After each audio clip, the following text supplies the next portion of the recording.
오늘 말씀은 신약성경 빌립보서 3장 12절부터 14절입니다. 신약성경으로 321쪽, 신약성경 321쪽 빌립보서 제3장 12절부터 14절에 있는 말씀입니다.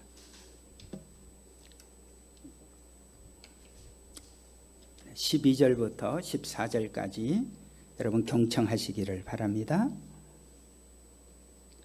내가 이미 얻었다 함도 아니요 온전히 이루었다 함도 아니라 오직 내가 그리스도 예수께 잡힌 바 된 그것을 잡으려고 달려가노라.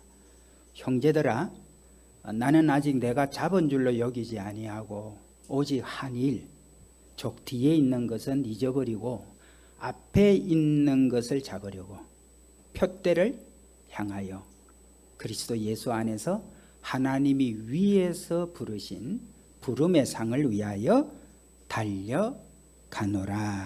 아멘. 할렐루야. 네. 오늘 제목 여러분 한번 같이 읽어볼까요? 제목 한번 읽읍시다. 시작. 욕심을 하나님께 두는 예수 동행교회.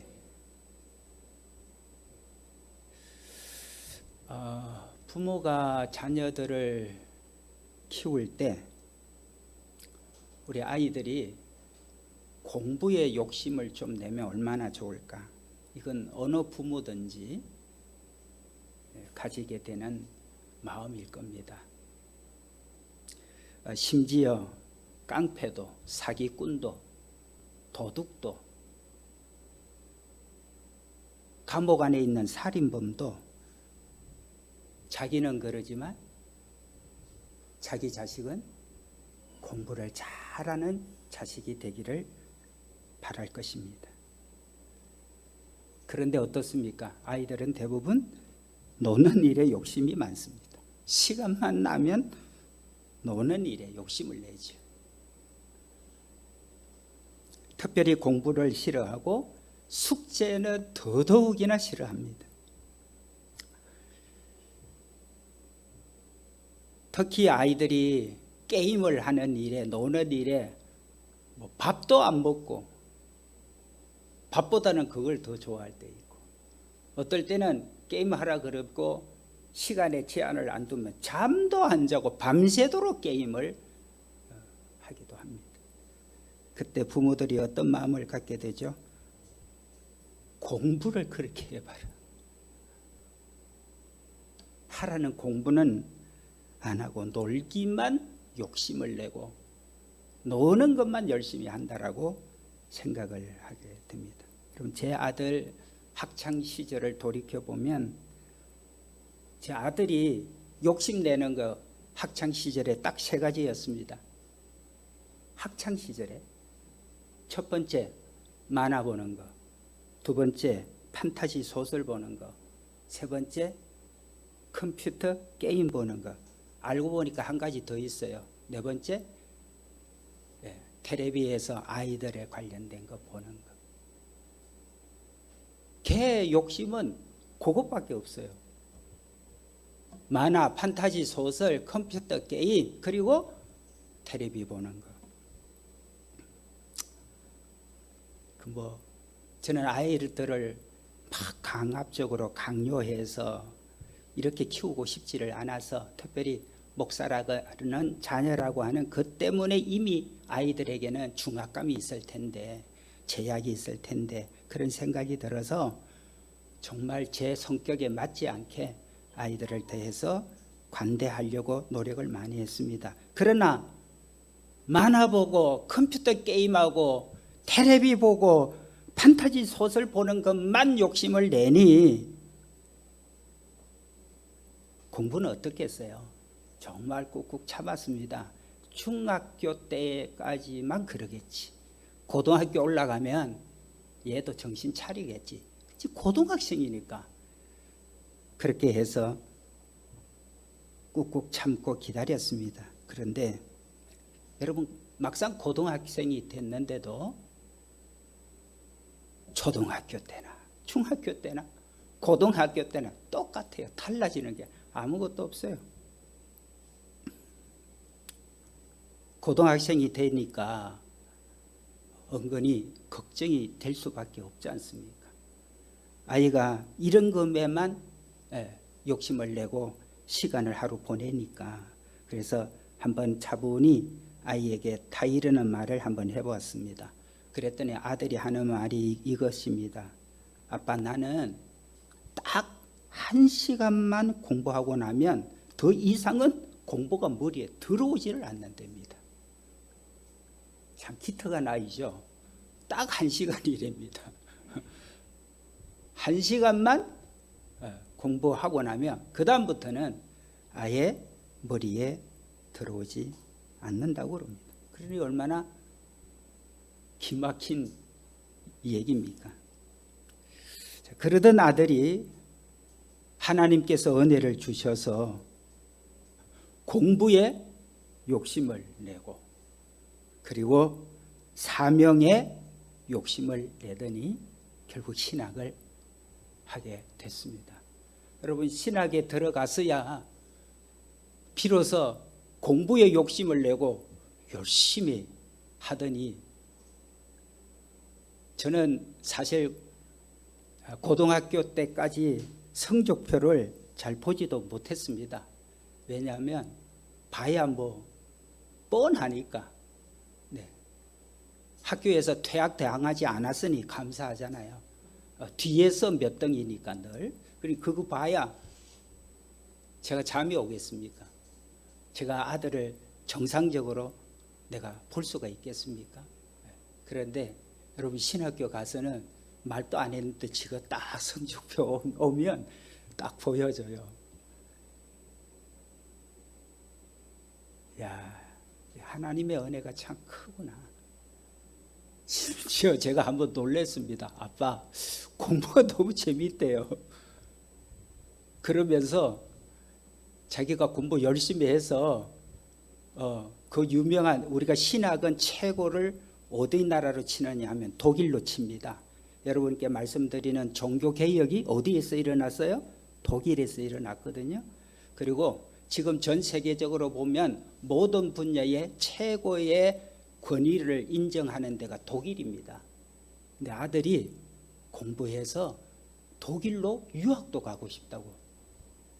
여러분은 뭐 그냥 그렇게 들으시겠지만 아들을 키워온 부모 입장에서는 그랬습니다. 여러분, 사람이 은혜를 받으면 욕심이 달라져요. 너무나 귀한 일입니다. 성취 동기라는 말이 있습니다. 일을 이루고자 하는 강한 욕구를 말합니다. 여러분, 공부든 사업이든 스포츠든 간에 성공한 사람들을 보면 성취 동기, 성취 욕구가 아주 강한 사람들입니다. 성취 욕구가 아주 강한 사람들이 어떤 과정을 만나도 결국은 그 일을 이루어내고 나는 것을 봅니다. 이 성취 동기를 우리가 흔히 쓰는 말로 바꾼다면 아마 욕심이라는 말로 바꿀 수 있을 것입니다. 사람에게 욕심이 없었다면 여러분, 세상은 발전하지를 못했을 것입니다. 사람도 새처럼 공중, 하늘을 날 수 없을까? 사람도 하늘을 날고 싶은 욕심 때문에 비행기를 만들어냈습니다. 이 세상에 말이 굉장히 빠릅니다. 사람이 한때 그래서 말을 타고 모든 이동을 했습니다. 근데 말보다 더 빠른 거 없을까? 말보다 더 빠른 것을 만들어내자는 욕심 때문에 결국 자동차가 만들어졌습니다. 욕심 때문에 사람도 발전이 되고 욕심 때문에 세상도 발전을 하게 되는 것입니다. 그런데 여러분, 욕심에는 두 가지 종류가 있습니다. 하나는 선한 욕심이고 하나는 악한 욕심입니다. 하나님께서 금하시는 욕심은 욕심 그 자체가 아닙니다. 우리는 자꾸만 욕심을 없애야 된다고 하는데 잘 분별을 하셔야 됩니다. 하나님이 원하시는 것은 욕심 자체를 금하는 것이 아니라 악한 욕심을 금하는 것입니다. 악한 욕심은 죄입니다. 죄라는 게 뭐죠? 해서는 안 될 일을 하는 겁니다. 해서는 안 되는 일을 하기 때문에 많은 사람들에게 고통을 주고 많은 사람들에게 피해를 줍니다. 그래서 해서는 안 될 일을 악한 욕심이라고 말을 합니다. 그런데 우리는 또 하나의 죄를 기억해야 됩니다. 그것은 꼭 해야 될 일을 하지 않는 것도 죄라는 것을 아셔야 합니다. 해서는 안 될 일을 하는 것도 죄지만 꼭 해야 될 일을 안 하는 것도 죄입니다. 성경 야고보서 4장 17절은 이렇게 말씀을 합니다. 같이 한번 읽을까요? 야고보서 4장 17절 시작. 선을 알고도 행하지 않는 것은 죄니라. 선을 알고도 그걸 행하지 않으면 죄입니다. 저는 한때 교회 다니는 나는 별로 지은 죄가 없어. 그래서 늘 자부심이 있었어요. 제가 고등학교 때 죄질 일이 뭐 있어요? 그저 학교만 왔다 갔다 하고 교회만 왔다 갔다 하니까 흔한 말로 잡기에도 애들이 좋아하는 거 아무런 관심이 없었어요. 그래서 교회 다니는 예수 믿는 나는 별로 죄가 없어. 그래서 주일날 죄에 대한 회개해라 이러면 별로 나는 할 게 없다라고 생각을 했습니다. 그러다가 제가 야고보서 4장 17절 말씀을 알고 너무나 충격이 됐습니다. 너무나 깜짝 놀랐어요. 나쁜 짓 하는 것만 죄가 아니고 하지 말아야 될 것을 하는 것만 죄가 아니라 해야 될 일을 하지 않는 것, 선을 알고도 그 선을 행하지 않는 것이 죄라는 사실을 알고 자, 그때부터 주님, 저는 정말 죄를 많이 짓고 살았군요 하는 걸 알고 회개했습니다. 우리도 교회 다니면서 내가 나쁜 짓 안 해서 거짓말 치고 남에게 사기 쳐먹고 남에게 그러면 죄 없다고 생각을 해요.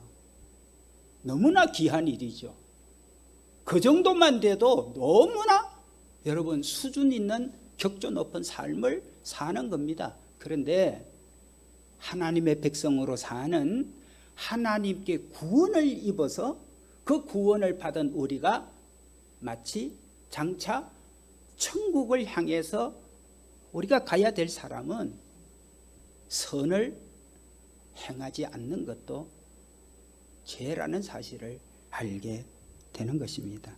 여러분, 오늘 성경을 기록한 사도 바울은 누구보다도 이 성취 동기가 아주 강했던 사람입니다. 꿈을 이루기 위해서는 모든 노력을 다 하고 밤낮을 가리지 않고 정말 내가 이루고자 하는 목표가 생겼다. 내가 반드시 이것은 해내고야 말겠다고 생각이 되어지면 밤낮을 가리지 않고 열심히 여러분 욕심을 내고 일을 했던 사람이 사도 바울입니다. 그래서 결국 그는 성공을 했지요. 여러분, 사도 바울은 아주 젊은 나이에 최고의 학문을 공부한 사람입니다. 최고의 학문을 이미 공부를 했고 그는 청년 나이에 공의의 의원, 지금으로 얘기를 하면 국회의원입니다. 젊은 나이에 국회의원이 됐습니다.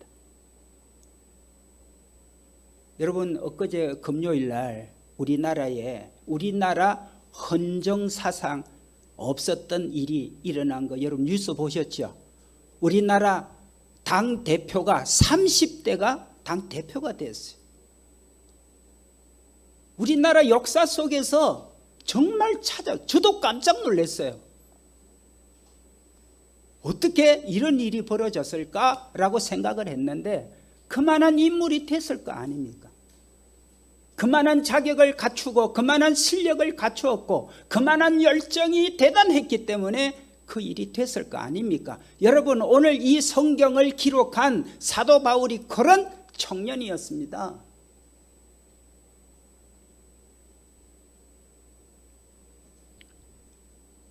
사도 바울이 예수 믿는 사람들을 잡아서 옥에 가두는 것이 굉장히 중요한 목표였어요. 왜냐하면 사도 바울은 부활하신 주님을 만나기 전까지는 예수 믿는 것은 지금 우리식으로 얘기하면 이단이라고 생각을 했습니다. 유대교를 반대하는 것은 이단인데 그 중에서 최고의 이단이 예수 믿는 자들이다.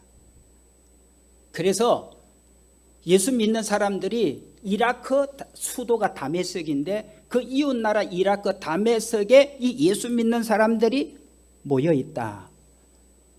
그 정보를 듣고 그리고 예수 믿는 사람을 잡으려고 체포하려고 이 다메섹으로 가다가 부활하신 주님께서 사도 바울을 만나게 됩니다.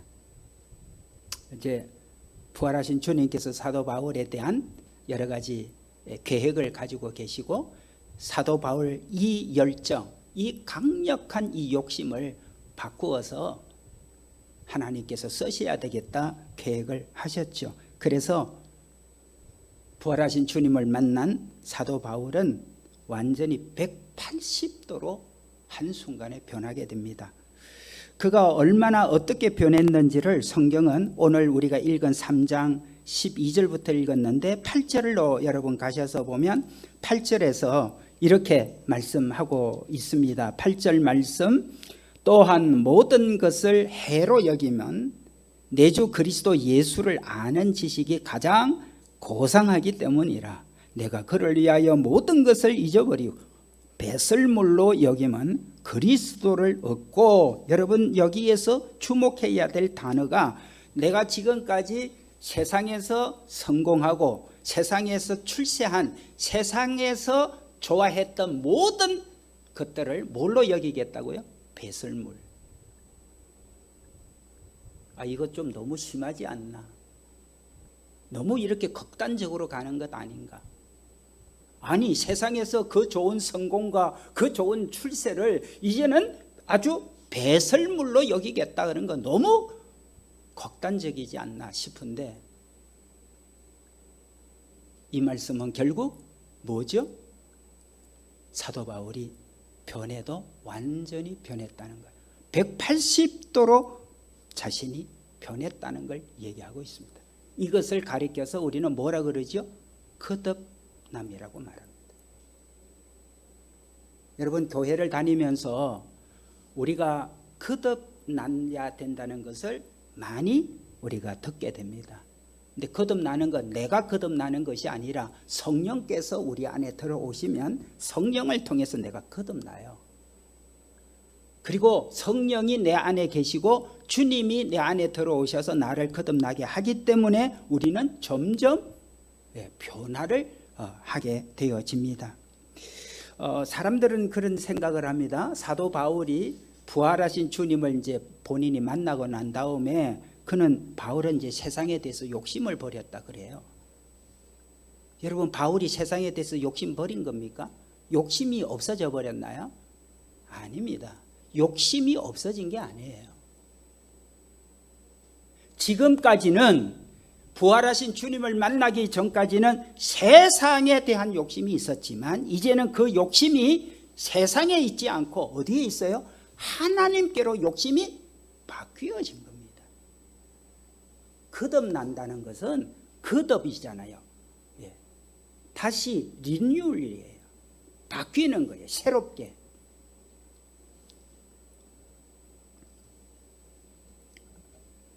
여러분, 오늘 우리가 읽은 성경을 보면 다시 한번 우리가 12절부터 오늘 말씀을 보시면 사도 바울이 그의 욕심이 어떻게 바뀌어졌는가를 아주 생생하게 볼 수 있는 말씀이 오늘 12절입니다.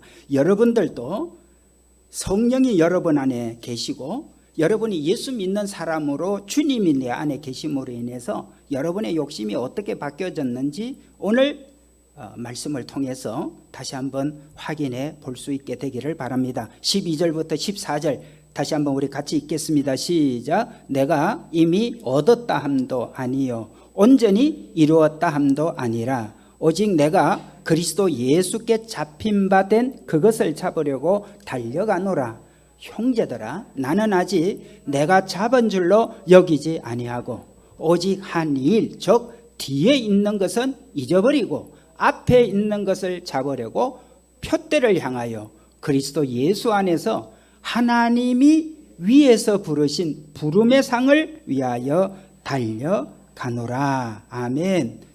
여기 오늘 말씀에 12절에 예수께 잡힌 바 된 그것, 우리가 주님께 잡힌 게 있어요. 지금 주님께 나는 무엇이 잡혀 있는가, 여러분 스스로 찾아보시기 바랍니다. 우리 모두는 다 주님께 잡힌 바 된 그것이 있어요. 그 다음에 13절에 앞에 있는 것, 우리 앞에는 우리가 날마다 욕심을 내야 될 것이 우리 앞에 놓여졌어요. 잘 들으셔야 됩니다. 네.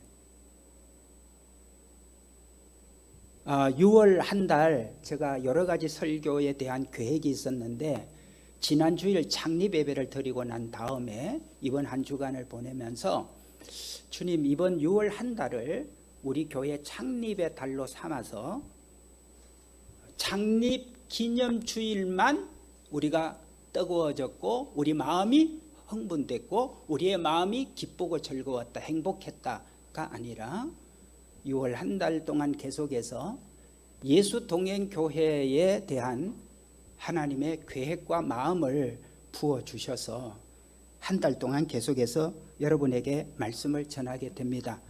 우리에게는 우리 앞에 두신 게 있어요. 지금 앞에 있는 것, 그 다음에 14절에 보면 위에서 부르신 부름의 상이 지금 우리 앞에 놓여져 있다는 겁니다. 자, 무슨 얘기입니까? 여러분, 예전에는 사도 바울이 지금 30대에 국회의원이 되고 세계 최고의 학문을 다 가지고 있는 사람이 됐고, 아시는 대로 유대인이면서도 먼 시민권까지 가지고 있었죠. 그 당시 로마 시민권을 갖고 있었던 사람이죠. 그래서 모든 성공을 다 이루었던, 세상에서 나는 부를 게 없다라고 자랑할 수 있었던 사도 바울이 그 모든 강렬한 욕망, 욕심을 이제는 바꾸어서 어디에다가? 하나님께로, 하나님이 내게 지금 주시고자 하는 하늘의 상, 곧 천국을 향해서 내 모든 욕심을 바꾸었다고 바울은 고백을 합니다. 그런데 이 고백이 사도 바울 개인의 고백이 아니라 누구든지 주님을 영접해서 주님을 만난 사람, 그리고 우리가 주님을 믿는 거로 끝나지 않죠. 주님을 믿고 나면 우리 안에 뭐가 임하죠? 성령이 우리 안에 임합니다. 성령이 임하고 난 이후에 우리가 여러 가지가 달라져요.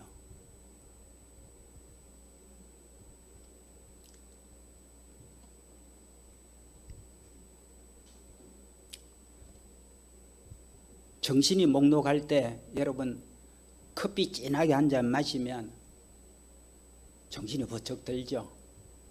체질이 좋지 않을 때 체질이 좋은 것들을 복용을 하면 내가 바뀌어지는 경험을 하죠. 여러분, 성령께서 내 안에 들어오셔서 나를 어떻게 바꾸고 있는지, 내 마음의 욕심들, 내 마음의 꿈들, 내 마음에 하고 싶어하는 일들, 이런 것들이, 그리고 내 직장, 내 사업들, 내가 하고 있는 여러 가지 속에서 나를 어떻게 이렇게 바꾸고 있는지를 우리로 하여금 알게 합니다. 여러분, 우리가 교회를 위해서 하는 일들은 알지 못했을 때는 아유, 저분 뭐 신앙심이 좋아서 교회 열심히 저렇게 하나 보다, 그 종교심으로 얘기를 하고 끝나요. 저분은 종교심이 좋아서 그래.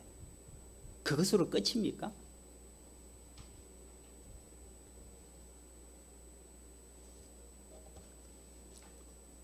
여러분, 한 달 동안 여러분 일하는 거로 끝나요? 한 달 동안 일하고 나면 뭐가 나오죠? 월급이 나옵니다. 일을 한 만큼 월급이 나옵니다. 많이 뛴 만큼 많은 것을 주는 것이 민주주의 경제 논리입니다. 일을 안 해도 준다. 이거는 특별한 상황이고, 보편적으로는 누구든지 자기가 일을 한 것으로 그 대가를, 그 몫을 받도록 되어져 있습니다. 여러분, 우리가 교회를 위해서 또 주님을 위해서 뭔가 우리가 일을 하게 되는 것은 종교심으로 끝이 나는 것이 아니라 행한 대로 내가 갚으겠다. 네가 행한 대로 너에게 줄 것이 있다라고 주님은 말씀을 합니다. 1970년대에 우리나라 대한민국 발전에 큰 기둥 2개가 투자가 됐습니다. 혹시 여러분 기억하시겠습니까? 1970년대에 대한민국이 발전하는 대한민국 경제대국 10위에 들 수 있는 이 기초석에 투자가 되었던 2가지가 있습니다. 하나는 7월에 개통되어진 우리나라 대동맥이라고 하는 경부고속도로입니다. 여러분, 이게 경부고속도로 서울 부산 간 그 개통하는 그 행사를 아직 조금 있다가 보십시다. 제일 큰 사진부터. 이게 1970년 7월에 여러분 우리나라 경부고속도로가 우리나라 대동맥이라고 그러죠. 개통이 됐습니다. 그 다음 사진 조금 볼까요? 네. 그 다음 사진 볼까요? 그때만 해도 고속도로에 다닐 차가 하루에 몇 대 정도 됐겠어요? 네? 뭐 차가 있어야 길을 내서 다니게 할 거 아닙니까? 이해되세요? 그때 고속도로 다닐 만큼 차도 없어요. 그때 70년대에 차 가지고 있는 사람이 전체 인구의 몇 프로였겠어요? 길바닥에 차가 몇 대나 다녔겠어요? 또 하나가 있습니다. 우리나라 발전의 2번째 기둥은 4월에 시작을 한 모든 발전에는 쇠가 강철이 들어가야 됩니다. 이 강철을 만드는 포항 제철이었습니다. 1970년 4월에 포항 제철 기공식을 했습니다. 여러분, 한때 우리 포항 제철에서 생산되는 생산량이 세계 1위를 할 때도 있었습니다. 그때 이 포항 제철을 우리 국민주로 국가의 국민들의 산업으로 만들기 위해서 포항 제철 주식을 국민주 주식으로 3,130만 주를 우리 국민들에게 배당을 한 적이 있었습니다. 그때가 우리나라 올림픽이 열렸던 1988년입니다. 근데 제 젊은 나이에 애국심이 있어서 이 포항 제철을 우리나라 산업 발전에 중요한 투자가 된다는 것을 알고 그때 제 기억으로 5주를 샀습니다. 국민주로 다 배당을 할 때. 저는 하나님이 우리에게 주신 은혜를 알고 난 다음에 우리나라가 얼마나 귀한 민족인가를 알고 나라를 사랑하지 않는 것은 신앙심이 없다라고까지 제가 판단을 내렸습니다. 신앙심이 있고 하나님을 사랑하면 나라도 사랑하게 돼 있거든. 그래서 그때의 이 포항 제철 가격을 다시 제가 자료를 찾아 조사를 해봤더니 그때 당시 한 주 가격이 15,000원이었습니다. 15,000원이었는데 5주로 산 것으로 제가 기억이 나니까 75,000원. 그때 당시 제가 88년도면 제가 아직 목사 안수 안 받았을 때였거든요. 제가 목사 안수를 1991년에 받았습니다. 그런데 전도사 시절에 제가 무슨 애국심을 갖고 제 아내가 동의를 해서 이걸 샀는지 어쨌든 그때 당시에 제가 5주로 산 것이 기억이 납니다. 그리고 난 이후에 몇 년이 지난지 모르지만 제가 돈이 필요해서 그 주식을 팔게 됐는데 그때 당시에 5만 원 선으로 기억이 됩니다. 15,000원이었던 게 몇 년이 지나면서 5만 원이 됐습니다. 여러분 2021년 36년이 지금 지났는데요. 지금 36년이 지난 지금 포철 주식 주가는 시세가요 35, 6만 선이에요. 한 주가. 최초에 국민들에게 팔았을 때가 15,000원이었는데 지금은 35, 6만 선. 그러면 23배가 늘어난 겁니다. 욕심을 어디에 내야 되는지, 이 세상에서도 주식을 투자할 때는 정확한 계산, 정확한 흐름, 정확한 상황, 신속하고 매우 빠른 판단력이 요구되는 게 아마 주식일 겁니다. 단타를 이용을 하시는 분들은 이 부분에 굉장히 예민하고 민감하게 반응을 할 겁니다. 그러나 장기적으로 내 노후를 생각을 해서 투자를 하시는 분들은 그냥 우량주 묻어놓고 10년, 20년, 30년 이렇게 지나면 되는 거예요. 여러분 세상에서도 성공한 크리스찬들이 있습니다. 교인들 중에서도요 성공한 사람들이 있고 교인들 중에서도 권세를 갖고 힘 있는 사람들이 생겨났어요. 옛날에는 교회 다니는 사람들은 지질이 못난 사람, 가난한 사람, 병든 사람, 교회라도 가서 의지를 해봐야 되겠다 이런 사람들만 초기에는 실제로 그랬습니다. 그러나 지금은 한국교회는 제법 성공한 한국교회입니다. 능력 있는 사람, 권세 있는 사람, 사업적으로 굉장히 큰 부자가 된 사람 많습니다. 저는 교회를 다니면서 예수를 믿으면서 이렇게 힘과 능력과 권력을 가지고 있는 사람들에게 소위 세상에 성공한 사람들에 대해서 관심이 많습니다. 왜냐? 저들이 가진 성공, 저들이 가지고 있는 힘, 저들이 가지고 있는 권력을 세상 욕심에다가 쏟지 않고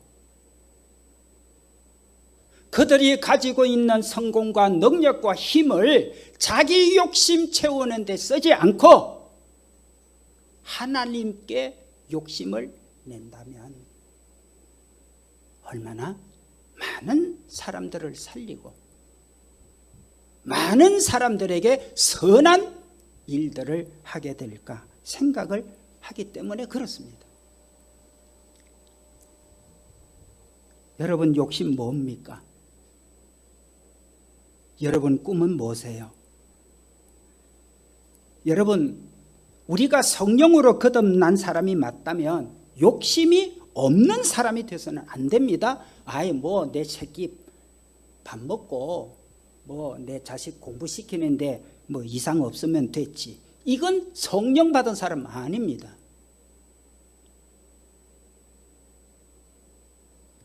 성령 받은 사람 욕심이 없다고요? 아니에요. 어떤 분이 저에게 사임하고 나오는 과정에서 참 욕심이 없는 사람이다. 예, 욕심이 없었습니다. 뭐에 대해서는? 세상에 대해서는.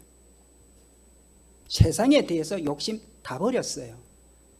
내겐 배설물이었어요. 제가 번성하는 교회 설교를 제가 이 배설물에 대한 설교를 하면 우리 장로님 가운데 한 분이 저한테 어떨 때 기뜸을 해줬어요. 목사님, 그 배설물에 대한 설교는 좀 그만하시라고.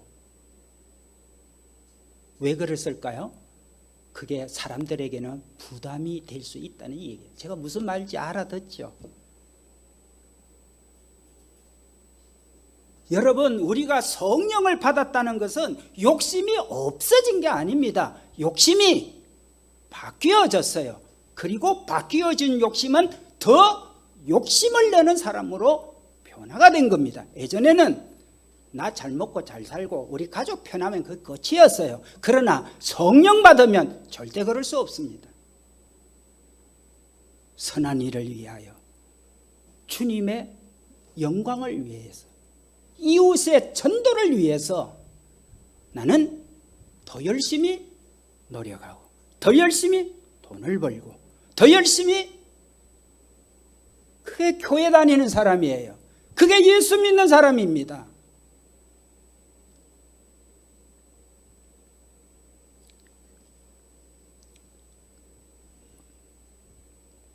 여러분, 오늘 본문 말씀 14절을 한번 다시 주목해 볼까요? 네, 14절 말씀 다시 한번 우리 합독하도록 하겠습니다. 14절, 3장 14절 읽습니다. 시작. 하나님이 위에서 부르신 부름의 상을 위하여 달려가노라.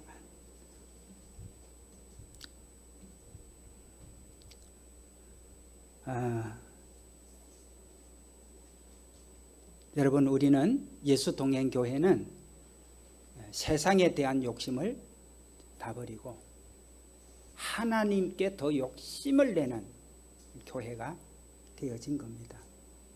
우리도 우리를 위해서 욕심을 내려면 열심히 모아서 그럴듯하게 교회도 좀 만들고, 그 그럴듯한 교회를 발판으로 삼고 그 이점을 이용을 해서 우리가 더 교회가 부흥하고 발전할 수 있는 일에도 우리가 마음을 쏟을 수 있고 그 일에 욕심을 낼 수 있습니다. 그러나 예수 동행교회는 그런 일에 욕심을 다 내려놨습니다.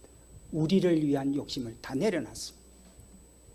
제가 이번에 신방을 받으면서 여러분 생각지도 않게 제가 설문조사를 다 했죠. 네, 설문조사를 다 했습니다. 설문조사 내용 가운데 여러분, 예수 동행교회의 비전, 예수 동행교회의 핵심 가치, 예수 동행교회의 선포, 예수 동행교회가 지금 지향하고 있는 목적, 여러분 어떻게 생각하고 있습니까? 하고 질문이 있었습니다. 많은 분들이 공감합니다. 좋습니다. 정말 귀한 일입니다. 제가 그 설문을 해주신 여러분의 내용들을 보면서 제가 너무나 하나님 앞에 감사했어요. 예수 동행교회는 우리 자신을 위해서 욕심내는 교회가 아닙니다. 우리 교회를 위하여 욕심내는 교회가 아닙니다. 우리 자신 잘 먹고 잘 입고 사람들에게 이름 내고 다른 우리 노예 안에 교회 안에서 우리가 이렇다고 이름 내기 위해서 세워진 예수 동행교회가 아닙니다. 그것은 우리의 생각이 옳았습니다. 주님이 이 시간에도 예수 동행교회를 세우신 목표, 목적은 우리는 정말 주님이 주인이 되시는 교회가 되는 겁니다. 오늘 주님이 이끄시는 대로 주님의 이름을 위하여 더 욕심내는 우리 예수 동행교회 모두가 다 되기를 주님의 이름으로 축복합니다.